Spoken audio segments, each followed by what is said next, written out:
I know I still have a message to share with people because people are scared and they're confused and they're reaching for what I call our true humanity.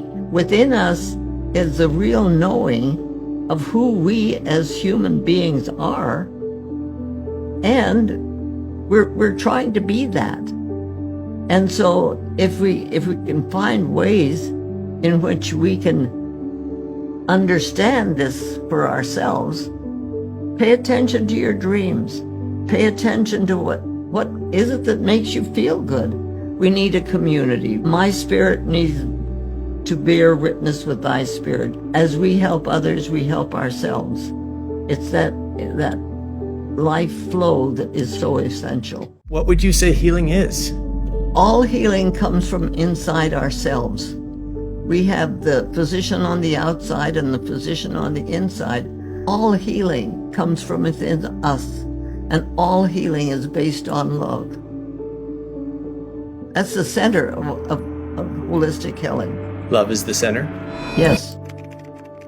I've heard that you have a mantra, and I'm curious about this, that never give up. How have you used that mantra in your life?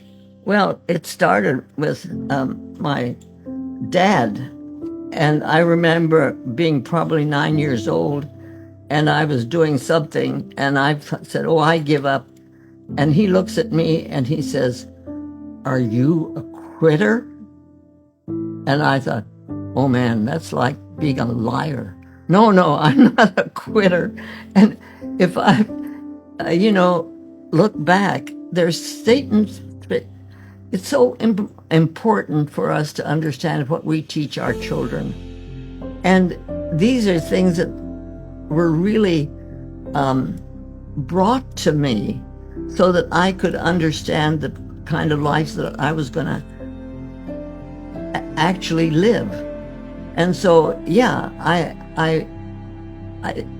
had to make do. I had to let go. I had to, my mother taught me how to not take things in and say that was horrible. I hurt my feelings, and I could just let it go. And 15, 20 years ago, I came up with for myself, a kind of a structure for philosophy that I was building and all. I've come up with what I call 5 L's. The first one is life and love. Without life, there's nothing, You can be a seed in the Great Pyramid for 5,000 years and nothing happens until love, which is light and water and so on, softens the shell, and the light and the seed opens up and it grows. Life and love are one unit. They work together. It's like a pregnancy. When a mother is pregnant, she and that baby are one unit. What she eats, the baby eats. What she thinks, the baby thinks. It's a constant process. But that aspect of reality that is that baby that is being nurtured and grown within the womb doesn't really find its own identity until it takes its first breath. And then it becomes who it is. It takes the reason why it's coming into this earth. So it's this reality that life and love are one unit, and that as we work with each other that way, we can really understand aspects of ourselves, but aspects of the world around us, and aspects of other people too. The first L was life and love, and those two came together, and I understood those.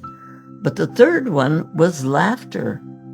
Laughter without love is cruel. It's mean. It takes families apart.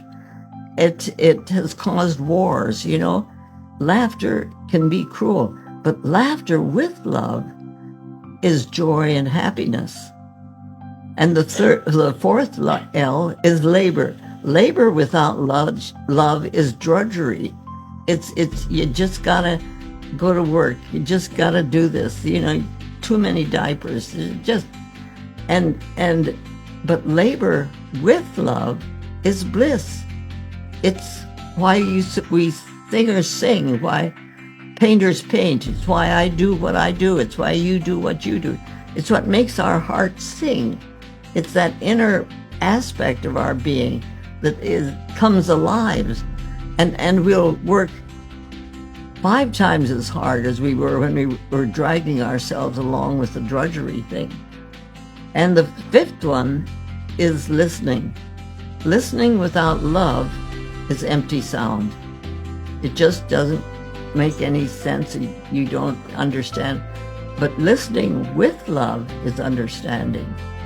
So these 5 loves, these 5 L's have been very helpful for me in structuring and understanding the philosophy and the life that I'm working with. Because I think for most of us, that would be what we want, but we get stuck with something. What do you think we're getting stuck with when we're trying to embrace living medicine? Because we really don't understand our own power. See, I have this kind of idea that when God created this earth, whoever God is to whoever you are, he created the earth, and it was beautiful and everything was in place and the way it should be. But then he created the human being, and he said to us, now you are the only creatures on this whole place that have the right to choose and have free will. So therefore, I give you dominion over the earth. And we, being who we were, decided that what he meant by dominion was dominance. And so we've taken over the earth and done what we darn well choose with it, and look where we are. So it's that reality that within us as human beings, I think that like E.T. who was reaching for home, I think that in the inner part of us, we're all reaching for our true humanity. And that true humanity understands that we are the ones who do the healing. When you mentioned that at the center of holistic medicine or living medicine is love, and you describe these 5 L's, living, love, laughter, labor, and listening, and you kept relating it back to love, it really does feel like at the center of this philosophy is love. Yes. It really is. It feels like that's what you've shared your whole career, beautiful and radical ideas, this notion that medicine could be flipped from killing to living, that we could put love in the center of it, and we could recognize that the healing comes from the inside. I think these messages are just transcendent. And not be afraid of love. It's the very essence of our being. And if we can accept it and share it and not try to, you can't save it. It's an energy. You don't save energy. You have to use it. If you don't use it, it dies.